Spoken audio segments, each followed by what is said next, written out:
नमस्कार, मी संकेत वरक आणि आपण पाहत आहात एबीपी माझा.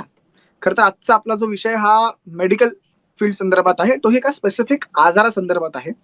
या आजाराचं नाव जरी ऐकलं तरी अनेकांचा थरकाप उडतो, अनेकांच्या पायाखालची वाळू सरकते. तो आजार म्हणजे कॅन्सर. अर्थात आता कॅन्सर ऐकलं तरी अनेकांना काय, सगळ्यांनाच धडकी भरते. आणि आज आपण याच कॅन्सर संदर्भात चर्चा करणार आहोत आणि चर्चेसाठी आपल्यासोबत आहेत पुण्यातील प्रसिद्ध डॉक्टर डॉक्टर मिनेश जैन, जे स्वतः एक ऑन्कॉलॉजिस्ट आहेत. Sir, welcome to the show. Welcome to ABP Majha. नमस्कार. थँक्यू. सर, गेल्या काही वर्षांमध्ये कॅन्सरचं प्रमाण भारतात हे खूप वाढलंय, असं दिसून आलंय. आणि ते कुणालाही, म्हणजे लहान इन्फॅन्टलाही ते वयोवृद्धांपर्यंत सगळ्यांना, म्हणजे असं काही ठराविक एज ग्रुप असा राहिला नाहीये. तर ते का वाढलंय, काही कळू शकेल का?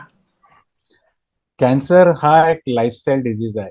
हा आपल्या शरीरात जे पेशी असतात त्या हम्म. ॲग्रेसिव्हली जेव्हा वाढायला सुरुवात होते आणि त्या अनियंत्रित होतात तेव्हा आपण त्यांना कॅन्सर म्हणतो. हे आपल्याच पेशी आहेत ज्या चुकीच्या मार्गाला गेलेल्या असतात. आता कॅन्सर का होतो? 5 ते 10% लोकांना जेनेटिक कॅन्सर आहे.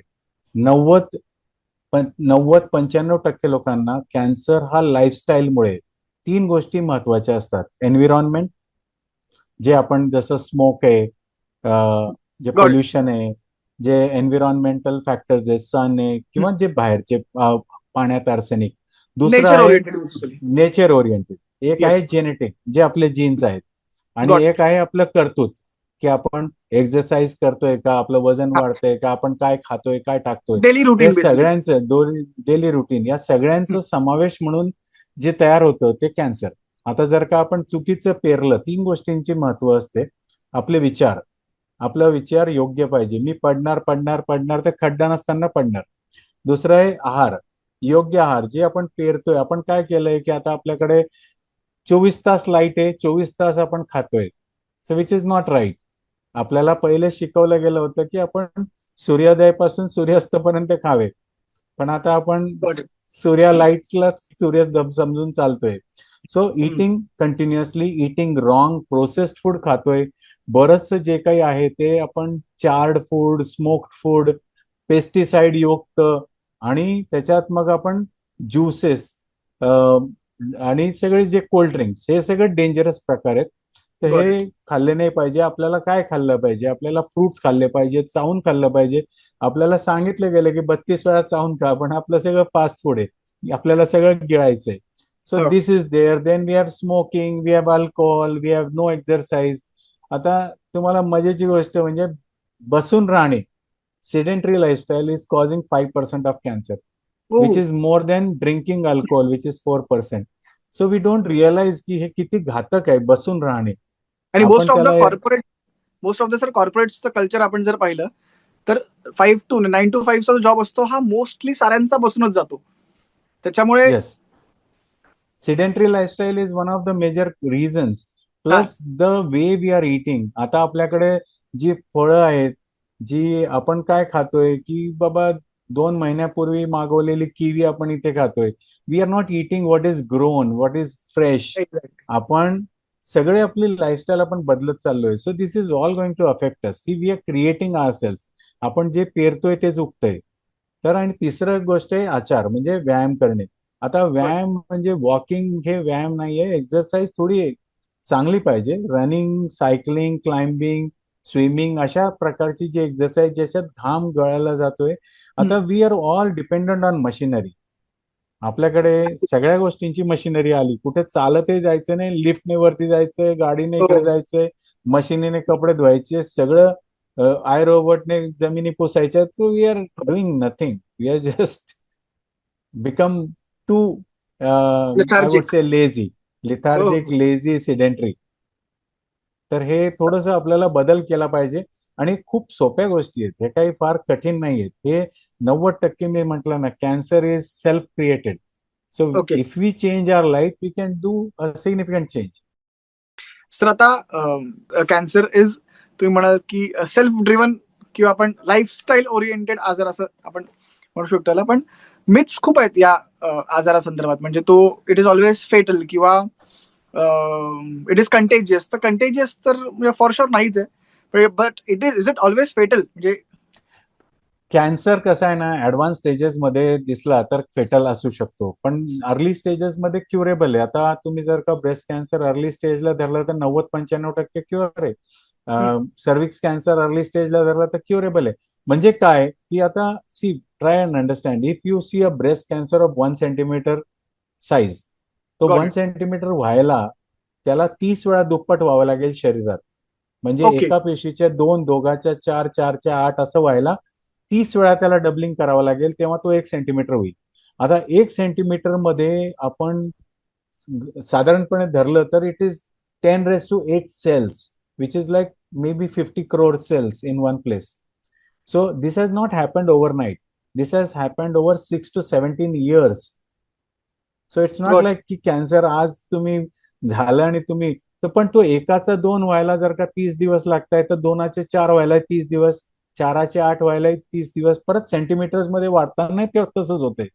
सो 40 डबलिंग्सला we generally don't survive cancer. Okay. We get 30 doublings la 1 centimeter, 40 doublings la we generally don't survive. Very rarely we survive cancers beyond 40 doublings if it is extremely slow. And if the cancer is slow in breast cancer, it may be like 270 days la multiplication. So it might have lived 17 years. So got it. if you detect cancer at 1 centimeter, which is still 10 raised to 8, you can still cure it. But if you detect it at 10 centimeter widespread to liver, lung, then the chances are still, I would say, 30% to survive 10 years and got it. 50% to survive 5 years, which is very good compared to what we had in 1975. Okay. So now we are surviving much better in 25. But my suggestion is that you don't have to wait till such a stage where things become difficult. कारण त्याच्यात सगळे resistant clones create होतात. तुमचा दुसरा basic. प्रश्न होता, is it contagious? See, हा. It's not contagious. It's not a cancer cell from one person's body cannot survive in other person's body. एकाच्या शरीरातनं दुसऱ्याच्या शरीरात जगू शकत नाही. हा काही कोविड सारखा प्रकार नाही की दुसऱ्याच्या शरीरात जावा किंवा जाईल. एक्झॅक्टली. पण याच्यात प्रॉब्लेम काय होतो की बऱ्याच वेळेला कॅन्सर म्हटलं ना की लोक त्यांच्या भांडे सुद्धा वेगळे ठेवतात, हो. Which is very difficult for a person to digest. त्याला असं वाटतं मला वाळीत टाकलंय. म्हणजे ऑफिसमधले लोक पण केस गेल्यानंतर त्याला म्हणतात काहीच करू नको, बसून राहा. त्याला कशातच इन्व्हॉल्व्ह करून घेत नाही, विच इन्व्हॉल्व इज करत नाही. रॉंग. हा. Which is wrong. And cancer is growing to such an extent now की पहिले आपली जी लाईफस्टाईल होती, Indian lifestyle, which was very good. म्हणजे we had very less number of cancer. Even today we have less number of cancer. If you compare it with America, तर अमेरिकेत आहे ना ब्रेस्ट कॅन्सर 8 पैकी एका स्त्रीला होतोय. हो. Prostate cancer is also very high there, which is 130 people per lakh in whites and 180 per lakh in blacks. आणि इंडियामध्ये 30 पटीने कमी आहे, which okay. Is we have 6 per lakh prostate cancer.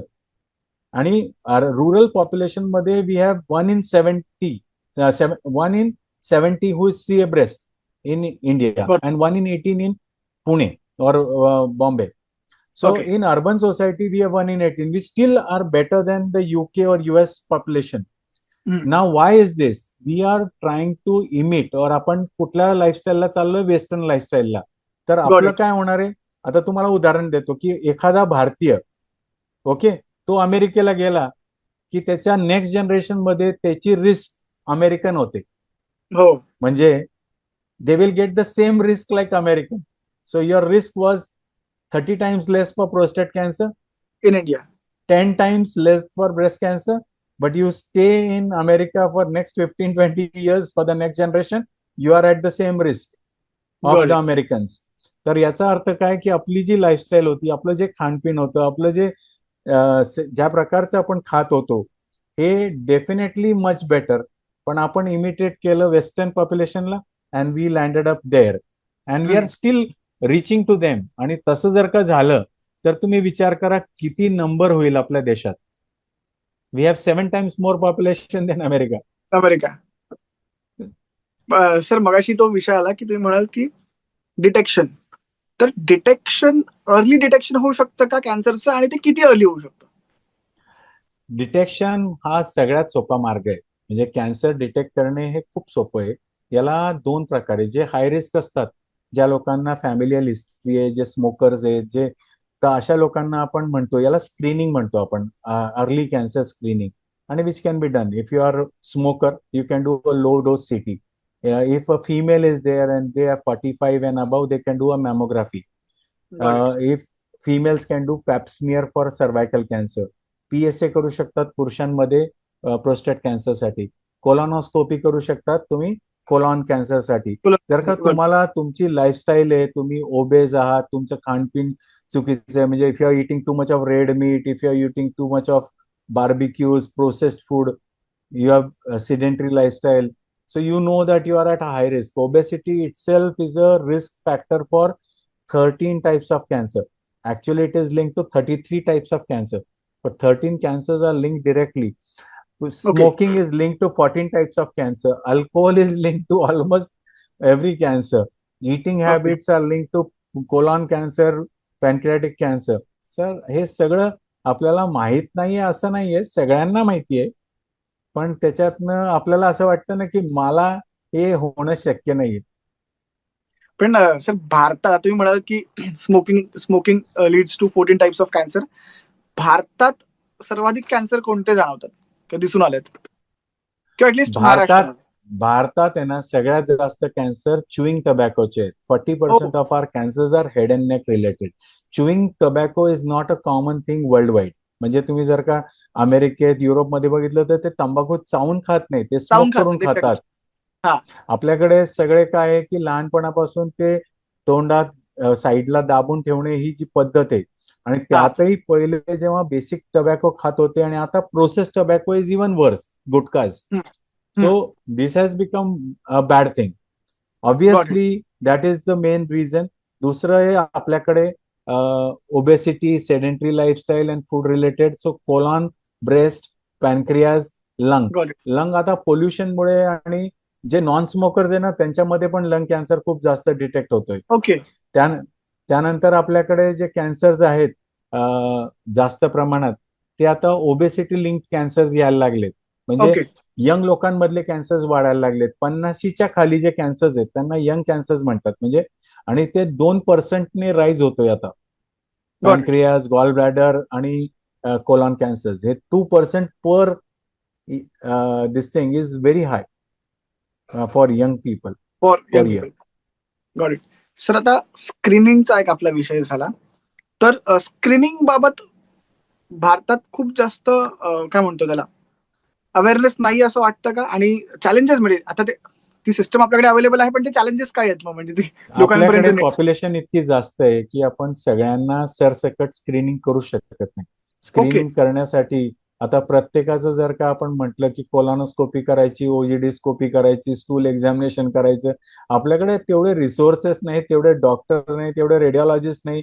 आपल्याकडे रेडिओलॉजिस्टचे प्रमाण इतकं कमी आहे की आपण 1 लाखाच्या मागे एक रेडिओलॉजिस्ट आहे, आणि तेही आपण जर का असं स्क्रीनिंग करायला लागलो तर शक्य नाही. So what we need to do is we need to utilize our resources in more better way. म्हणजे काय करायचं की पॉप्युलेशनला सगळी सरसकट करायची गरज नाही. ज्यांना सिम्पटम्स आहेत त्यांना साईडला करा, ज्यांना प्रायमरी डॉक्टरनी बघितलंय, ज्यांच्यात हाय रिस्क वाटते त्यांना बाजूला करा, जे हेवी स्मोकर्स आहेत त्यांना बाजूला करा, ज्यांना फॅमिली हिस्ट्री आहे त्यांना बाजूला करा, आणि मग त्यांचे बेसिक तपासण्या करून मग त्यांना हायर इन्व्हेस्टिगेशन साठी न्या.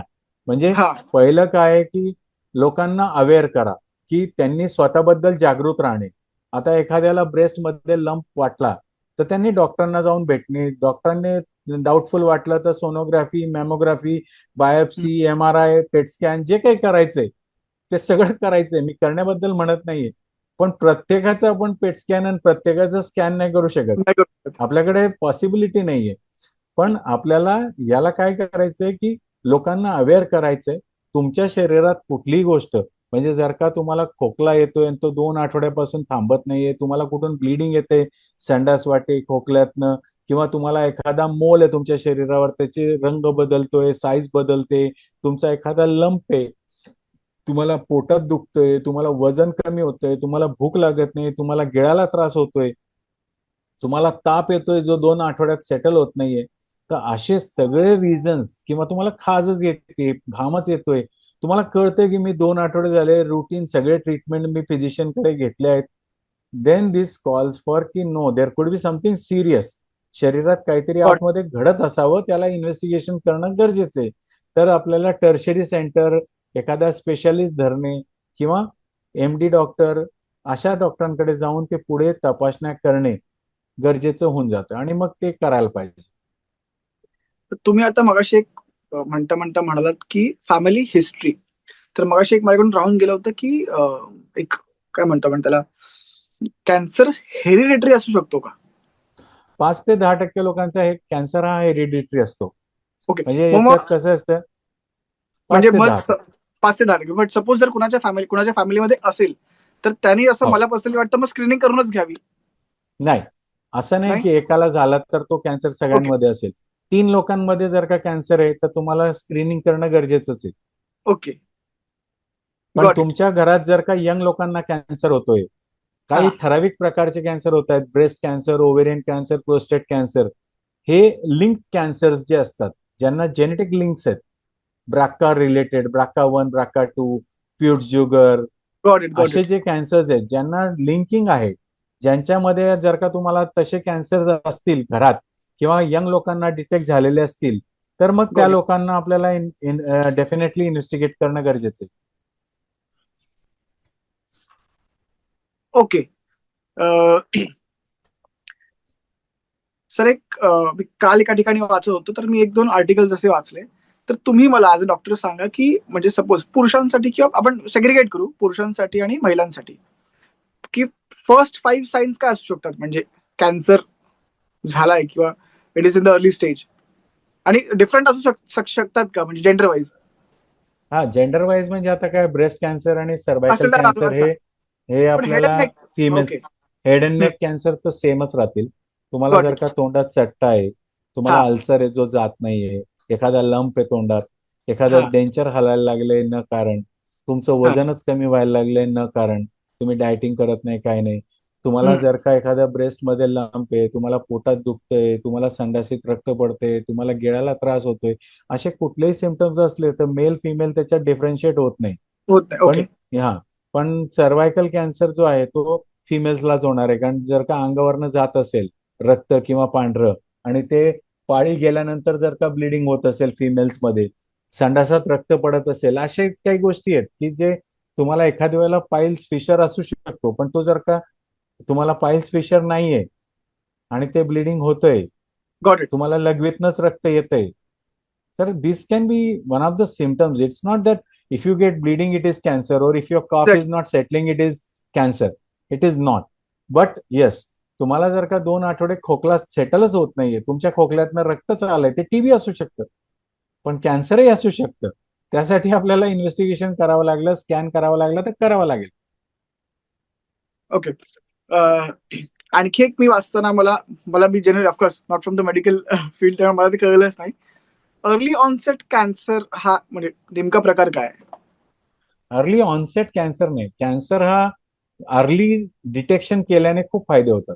एक, ओके. कॅन्सर अर्ली स्टेजला डिटेक्ट झाला म्हणजे त्याला जर का आपण ब्रेस्ट मधले जसं मी म्हटलं 1 सेंटीमीटर लंप किंवा छोटा धरला, तर हां. त्याला कधी कधी तुम्हाला किमो द्यावी लागणार नाही, रेडिएशन द्यावं लागणार नाही, ब्रेस्ट वाचवता येईल, गॉट टार्गेटेड इट. थेरपीची गरज पडणार नाही तुम्हाला, बऱ्याचशा, आणि क्युरेबिलिटी तुमची 90%, 95%, 100% या रेंजला राहील.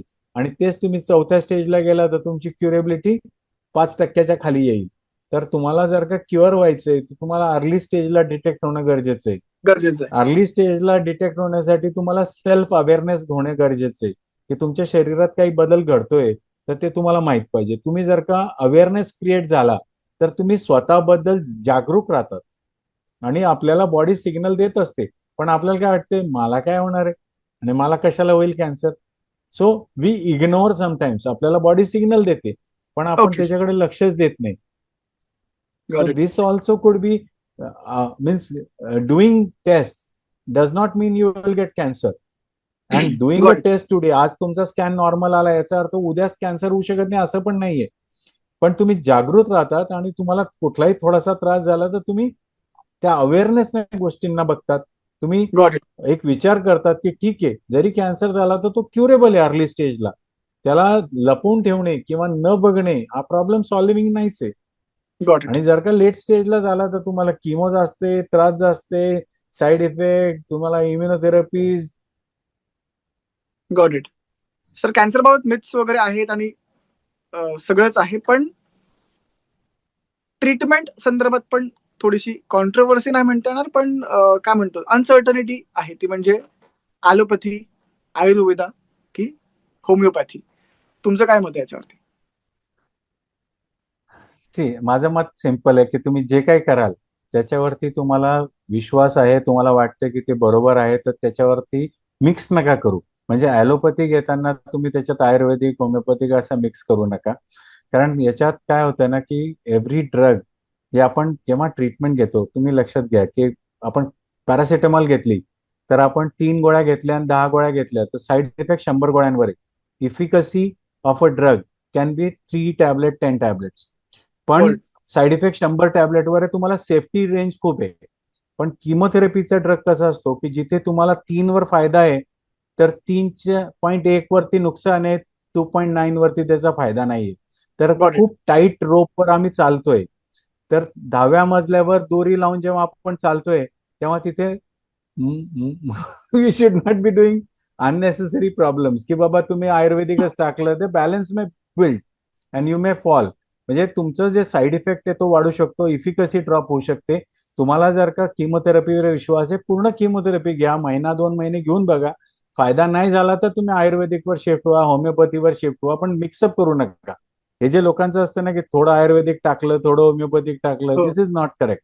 म्हणजे एक जण भाजी करत असला आणि त्यात मी जर का म्हटलं हैदराबादचा मसाला टाकतो, मी ऐकलंय ते चांगलं आहे, असं हम्म. नसतं ते.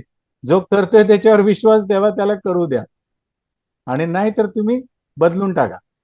आणि तसंच असतं की if somebody is driving, you cannot have 2 people driving the same car. एक ब्रेक मारेल, एक ऍक्सिलेटर मारेल सेफ्टीसाठी, असं नसतं. जो करतोय, चालवतोय, त्याच्यावर विश्वास ठेवा, मागे शांतपणे बसा आणि त्याला चालवू गॉट. द्या. आता ट्रीटमेंट्स जे आले आहेत ॲलोपॅथीमध्ये ते खूप ऍडव्हान्स झालेले आहेत. म्हणजे सर्जरी तर आपल्याला माहिती आहे, रेडिएशन माहिती हो. आहे, किमो माहिती आहे. याच्या पुढे आलेलं आहे immunotherapies, targeted therapies, antibody drug conjugates, vaccines. हे सगळे जे प्रकारचे dendritic cell therapies, oral TKIs, multi targeted kinase inhibitors, जे CDK4 इनिबिटर्स, असे खूप छोटे छोटे मॉलिक्युल्स आलेले आहेत जे पर्टिक्युलर जेनेटिक लेवलला किंवा ओलॅपॅरिबे जे ब्राका जीन्सवर काम करते, असे जे ड्रग्ज आहेत ते खूप जेनेटिक लेवलला एकदम स्पेसिफिक पॉइंटला जाऊन टार्गेट करतायत. They don't cause side effect. जे पहिले आपण घाबरत होतो केस जातील, प्रत्येकाचे जात नाही आता. आणि प्रत्येकाला तो साईड इफेक्ट पण नाही आणि रिझल्ट पण खूप एक्सलंट असतात. तर तुम्हाला काय करायचंय की जर का तुम्हाला एखादा कॅन्सर झालाय, त्याची ट्रीटमेंट डॉक्टरांनी तुम्हाला सांगितली आहे, तर तुम्ही डॉक्टरांना विचारा, 2 पेशंट सांगा ज्यांनी ही ट्रीटमेंट घेतली. तुम्हाला विश्वास नाही, पेशंटला जाऊन भेटा, एक्झॅक्ट. त्यांच्याकडनं तुम्ही शिका की ट्रीटमेंट बरोबर आहे का, बरोबर आहे का. अजून एक ओपिनियन घ्यायचंय, तुम्ही टाटाला जा, अमेरिकेला पाठवा, रिपोर्ट्स बघा, कन्फर्म करा तुमचे डॉक्टर तुम्हाला योग्य बोलतायत का. 2 ओपिनियन पहिलेच घ्या. पण एकदा तुम्हाला डॉक्टरांवर विश्वास आहे, तुम्हाला ट्रीटमेंट माहिती आहे, then don't deviate. Then you have to stick on and do the treatment perfectly. हे फार महत्वाचं असतं. घाबरून आपण ट्रीटमेंट करायची नाही. योग्य डोस, योग्य टायमिंगला ती ट्रीटमेंट घेणे, योग्य डॉक्टर निवडा, योग्य ड्रग निवडा. आणि मग एकदा तुम्हाला ठरलं की आपलं सगळं परफेक्ट आहे, आपण ओपिनियन्स घेतलेत, आपल्याला माहिती आहे, मग देन डिव्हिएट नका करू. मग त्याच्यात आपलं काही ऍड करू नका. हे फार महत्वाचं असतं. आणि ट्रीटमेंट्स आर व्हेरी इझी नाव. जे पहिले when I started oncology in 94-95, 30 वर्षापूर्वी, त्यावेळेला स्थिती वेगळी होती. आजची स्थिती टोटली वेगळी आहे. त्यावेळेला आपण ट्रंक कॉलच्या जमान्यात होतो, आता आपण हो. मोबाईलच्या जमान्यात आहे. आणि best of the technology. Best mobile जसे तशी हो. टेक्नॉलॉजी चेंज झाली, तसे ट्रीटमेंट चेंज एक्झॅक्ट. झाल्या, डायग्नोसिस चेंज झाले, एक्झॅक्ट. टार्गेटेड ड्रग झाले. आता लंग कॅन्सरचं उदाहरण देतो. लंग कॅन्सर जेव्हा मी ट्रीटमेंट करायला शिकत होतो, म्हणजे 94 मधली गोष्ट आहे, त्यावेळेला ट्रीटमेंट करून 7 महिनेचं ऍव्हरेज होतं लंग कॅन्सरचं. आणि लंग कॅन्सरचे 2 प्रकार होते, small cell, non small cell. आता लंग कॅन्सरचे इतके प्रकार आहेत, 12 सबटाईप्स आता आपण बघतोय, 52 सबटाईप्स आहेत. ओके. प्रत्येकाच्या ट्रीटमेंट वेगळ्या आहेत. आणि इतकं स्पेसिफिक ट्रीटमेंट आहे की तुम्हाला EGFR 19 आहे का 20 आहे का 21 आहे 18 आहे, असे या लेवलचे ट्रीटमेंट्स आहेत. सो इतकं जेव्हा स्पेसिफिक ट्रीटमेंट तुम्हाला अवेलेबल आहेत, तुम्ही तिथे पोहोचू शकतायत, अफोर्डेबल ट्रीटमेंट झाल्या आहेत भारतात. आपल्याकडे कितीतरी योजना आहेत ज्याच्यातनं आपण ट्रीटमेंट करू शकतोय, आणि सरकारही सपोर्ट करतंय. आपल्या स्वतःच्या PMCच्या स्कीम्स आहेत, हॉस्पिटलच्या स्कीम आहेत, फ्री बरोबर. स्कीम्स आहेत. तर सगळ्या बाजूने मदत आहे. तुम्हाला फक्त ते तिथे जाऊन घेणे आणि त्याच्यावर टिकून राहणे, आणि सगळ्यात पहिले अवेअर होणे कॅन्सर बद्दल, अर्ली डिटेक्शन करणे आणि त्याला कॅन्सरला मात देणे.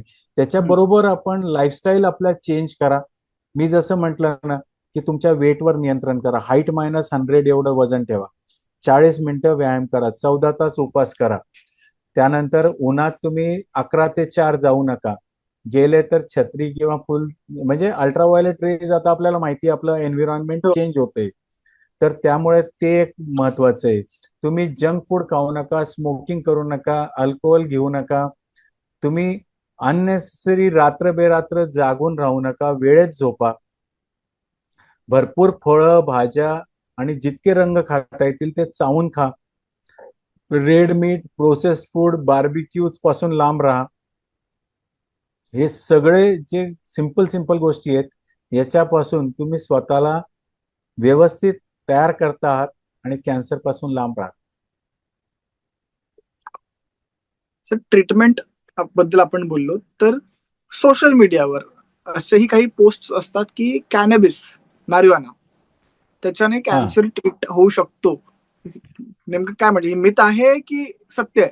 नाही नाही, कॅनॅबिसने ट्रीटमेंट नाही होत. कॅनॅबिसने तुम्हाला फिलिंग ऑफ वेलबिंग येतं, तुम्हाला त्याच्यातनं पेन रिलीफ होतंय, ओके. त्याच्यातनं कुठलंही कॅन्सर. उलट कॅन्सर, कॅनॅबिस म्हणजे हा एक ऍडिक्टिंग ड्रग आहे, आणि याला तुम्ही कॅन्सर वाचवण्याकरता जाऊ नका आहारी. So this is not right. This is not right. Okay. पण आता हे सगळे मुद्दे आहेत, पण याच्यावरती काय म्हणतो, अवेअरनेस खूप कमी आहे असं वाटत नाही का तुम्हाला?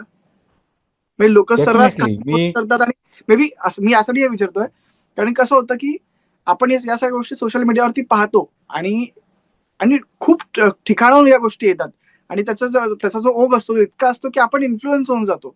त्याच्यामुळे ज्या खऱ्या ट्रीटमेंट आहेत त्याच्याकडे आपलं दुर्लक्ष होतं, आणि ह्या नको त्या गोष्टी आपल्या समोर येतात. काय असतं ना, सी बेसिकली काय असतं, ज्याला विकायचंय आपली ट्रीटमेंट, तो वारंवार त्याचे ऍडव्हर्टाइजमेंट करणार आहे. आणि ज्याला माहिती आहे की मी चेक करतोय, आय एम हॅपी, तो देर इज नो ऍडव्हर्टिजमेंट. आता कोणी डॉक्टर जाऊन ऍडव्हर्टिजमेंट नाही करणार की माझ्याकडे या, मी खूप भारी ट्रीटमेंट करतो, कॅन्सर क्युअर करतो.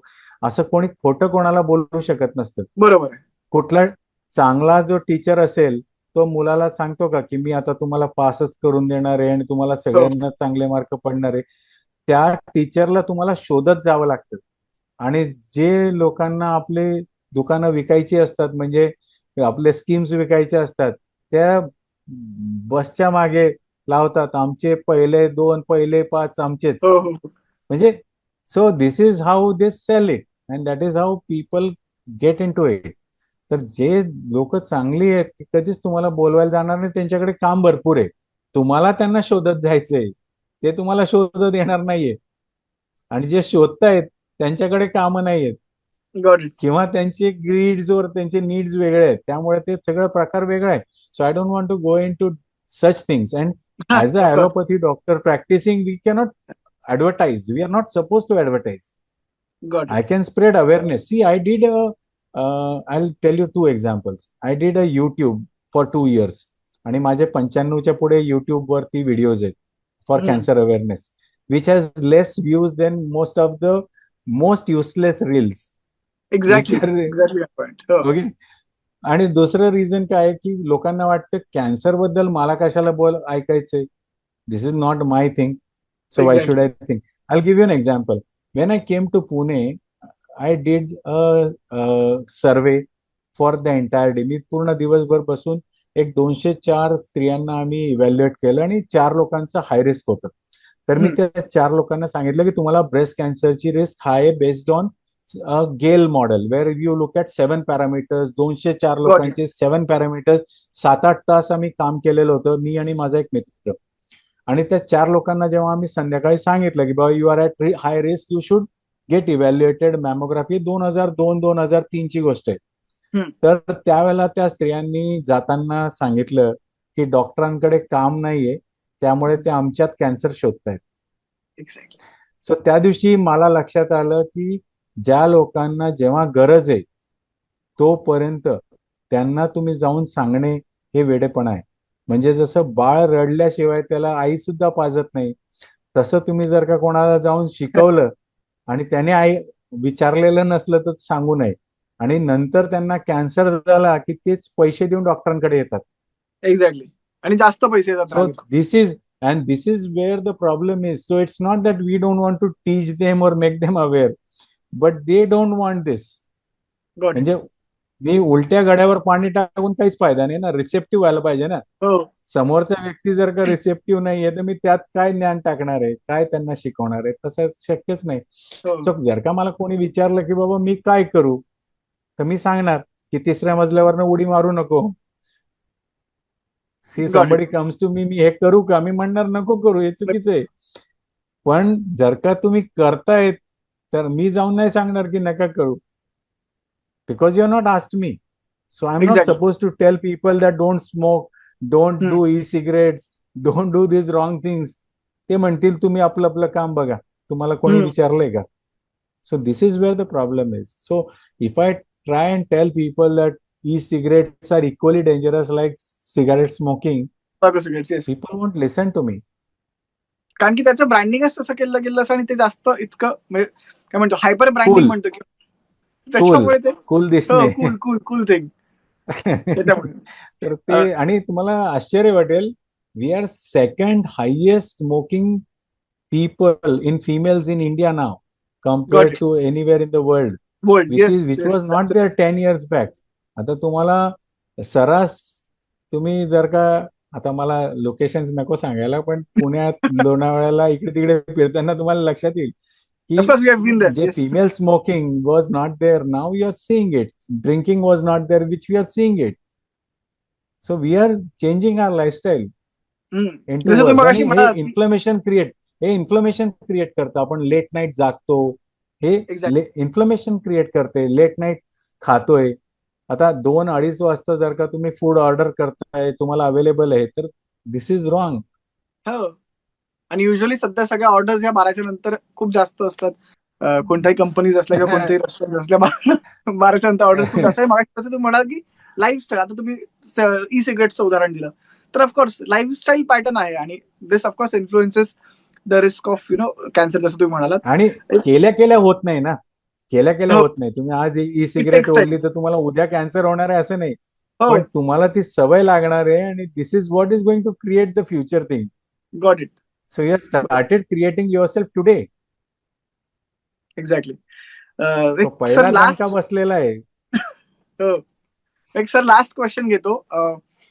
सपोज एखाद्या व्यक्तीला, पर्सन ए ला कॅन्सर झालाय आणि तो आता क्युअर झालाय, तर पॉसिबिलिटीज किती आहेत की तो परत येईल? दोन्ही गोष्टी असतात. ते स्टेजवर आणि टाईपवर अवलंबून असतं की कुठल्या कॅन्सरचं तुम्ही ट्रीटमेंट करताय, त्याला चान्सेस किती आहेत. ट्रिपल निगेटिव्ह ब्रेस्ट कॅन्सर असेल तर त्याला 50% चान्स असतो. तुम्ही HER2 पॉझिटिव्हला ट्रास्टुझुमॅबने ट्रीट करताय तर 90% चान्स नाही येणार. तुम्ही अर्ली स्टेज कॅन्सरला ट्रीट करताय, 90% येणार नाही. तुम्ही लेट स्टेज आहे, अग्रेसिव्ह आहे, स्टमक कॅन्सर आहे, डिपेंड्स तुम्ही कुठल्या प्रकारच्या कॅन्सरला ट्रीट करताय. कोलॉन कॅन्सरला ट्रीट करताय, 85% चान्सेस स्टेज 3 ला येणार नाही. पण स्टेज 4 ला ट्रीट करताय तो कधीच जाणार नाही, किंवा चान्सेस जाण्याचे कमी असतात. स्टेज 4 ला सुद्धा जातात. कोलॉन कॅन्सर 60% क्युरेबल आहे ऑपरेट झाला तर. Advance stages head and neck cancers पण 50-60% चान्स क्युरेबल जर का लोकलाइज्ड येतात. तर तुमच्या स्टेज काय, तर तुम्हाला 2 प्रकारे समजून घ्यायचंय. जर का तुम्ही जे पेरलंय, ओके, आता असा विचार करा, आपण जे पेरलंय आपल्या शेतात, ते डॉक्टरांनी काढून टाकलं, त्याला रेडिएशनने जाळून टाकलं, किमोथेरपीने मारून टाकलं, पण जमिनी खालच्या बिया दिसत नसतात. त्या पुढच्या पावसात येऊ शकतात. 5 पाऊस तुमच्या शेतात काही उगून नाही आलं तर तुम्ही गृहीत धरायचं सगळ्या बिया मरून गेल्यात. पण आपणच पेरलंय तर ते कधी कधी परत येतं ना. तर ते एक आहे. दुसरं की तुम्हाला एक प्रकारचा कॅन्सर झाला, आता तुम्हाला ओबेसिटीमुळे ब्रेस्ट कॅन्सर झाला, तुम्ही ओबेसिटी कमीच केली नाही, मला होतच नाही, मी खूप व्यायाम करतो, माझं वजनच कमी होत नाही, मी असाच आहे, पहिल्यापासूनच असं आहे. See, you are inviting another cancer. So you may get a second cancer, you may get a got third it. Cancer, you may get a fourth got it. Cancer. So got it. माझ्याकडे एक patient होते, त्यांना 6 cancer झाले होते. आता एका हो. पेशंटला मी ट्रीट करतोय, त्यांना 4 कॅन्सर आहे. तर असं काही नाही की तुम्हाला पुढचा कॅन्सर होऊ शकत नाही. हा. तर तुमचा एक हात तुटला तर तुम्हाला दुसरा हात तुटणार नाही असं कुठे लिहिलेलं आहे? तुम्ही हात सोडून गाडी चालवतायत, तुमचा दुसराही हात तुटेल, पायही तुटेल. हो. तर जबाबदारी आपली आहे, आपल्यालाच तो बदल आणायचा आहे. आणि हम्म. याला मदत करणारे काही डॉक्टर नसतात. डॉक्टरांना लोक येऊन मला म्हणतात, डॉक्टर तुमच्याकडे आला तर तुम्हीच क्युअर करा. मी म्हंटल, मी तुमच्यासाठी काय खाणार आहे का, पळणार आहे का, पेशी मारणार आहे का, तयार करणार आहे? मग गॅरंटी तरी द्या. माझीच गॅरंटी नाही मी देऊ शकत उद्याची, तर मी दुसऱ्यांची काय गॅरंटी देणार? ते दिस आर मिथ्स और रॉंग फॅलसीज विच आर मुव्हिंग, की एक्झॅक्टली. तुमच्याकडे सांगितल्याप्रमाणे ट्रीटमेंट केली तरी कस काय आलं? क्युअर नाही झालं. हा. Cannot be. So this is something we must understand, की हे पुस्तक घेतल्यावर किती मार्क पडणार आहे किंवा तुम्ही शिकवल्यावर किती मार्क पडतात, असे उत्तर कोणी देऊ शकत नसतं. लोकांना ही समज घेतली पाहिजे की ही स्वतःची क्रिएशन आहे, याला मारण्यासाठी पण आपलंच पूर्ण इन्व्हॉल्वमेंट पाहिजे. आणि पूर्ण मनाने, पूर्ण जिद्दीने जर का तुम्ही तुमच्या ट्युमरपेक्षा मोठे झालात, तर तुम्ही कॅन्सरला मात देऊ शकतात. ही तुमची एक फॅक्टरी आहे, तुम्ही त्याचे मालक आहात. मालकच झोपलाय आणि त्याला पाहिजे आतमध्ये वर्कर काम करतील, असं कोणीच करणार नाही. तर योग्य आहार म्हणजे कमी खा, हम्म.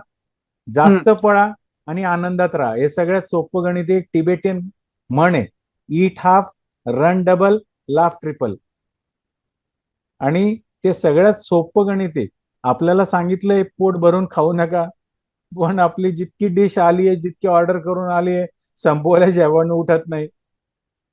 नाही, बरोबर आहे. 12 तास 14 तास उपवास करा, आपण करत नाही. करत नाही. काय खायचं ते माहित नाही, फळं भाज्या चावून खात नाही.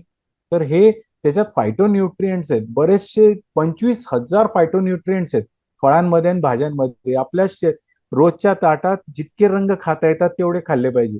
गॉट पण इट. आपण काय खातोय? सगळं वाईट खातोय. ते आपल्याला माहिती आहे ते वाईट आहे, पण सगळं तरी आपण वाईटच खातो. खातोय. नाही सर, खूप ऍक्च्युली खूप बरं वाटलं तुमच्याशी बोलून. खूप गोष्टी अशा होत्या या आपल्या या कॉन्व्हर्सेशन मध्ये ज्या पर्सनली मलाही माहित नव्हत्या. आणि अर्थात अ, एक ह्युमन म्हणून खूप कमी लोक अवेअर आहेत जे तुम्ही सांगितलं त्याबाबत. म्हणजे कॅन्सर हा लाईफस्टाईल ओरिएंटेड डिसीज आहे या पर्स्पेक्टिव्हने मला मला तरी वाटत नाही की सर्वांनी विचार केला असेल. पण आज अर्थात या व्हिडिओ नंतर किंवा हा इंटरव्ह्यू पाहिल्यानंतर अनेक जण होपफुली अवेअर होतील. आणि आय जस्ट इंटरप्ट या, you. Diabetes, blood pressure, stroke, cancer, हे सगळं लाईफस्टाईल डिझिजेस आहेत, फक्त ओके. कॅन्सर नाही. तर तुम्ही जर का लाईफस्टाईल बदलली ते सगळे आजार मात होणार आहे. ओके. नाही नाही नाही नाही, ऍक्च्युअल तुम्ही खरं म्हणताय हे. पण खरं सांगतो, खूप बरं वाटलं हे तुमच्याशी चर्चा करून. आणि आय होप की तुम्ही जे काही म्हणाल ते लोक सिरियसली घेतील आता. मग त्यांचं खाणं असेल, त्यांचं झोपणं असेल किंवा त्यांचं डेली रुटीन असेल ते मॅनेज करतील. थँक्यू सो मच सर आमच्याशी बोलल्याबद्दल आणि आमचं नॉलेज वाढवल्याबद्दल. Thank you so much. थँक्यू.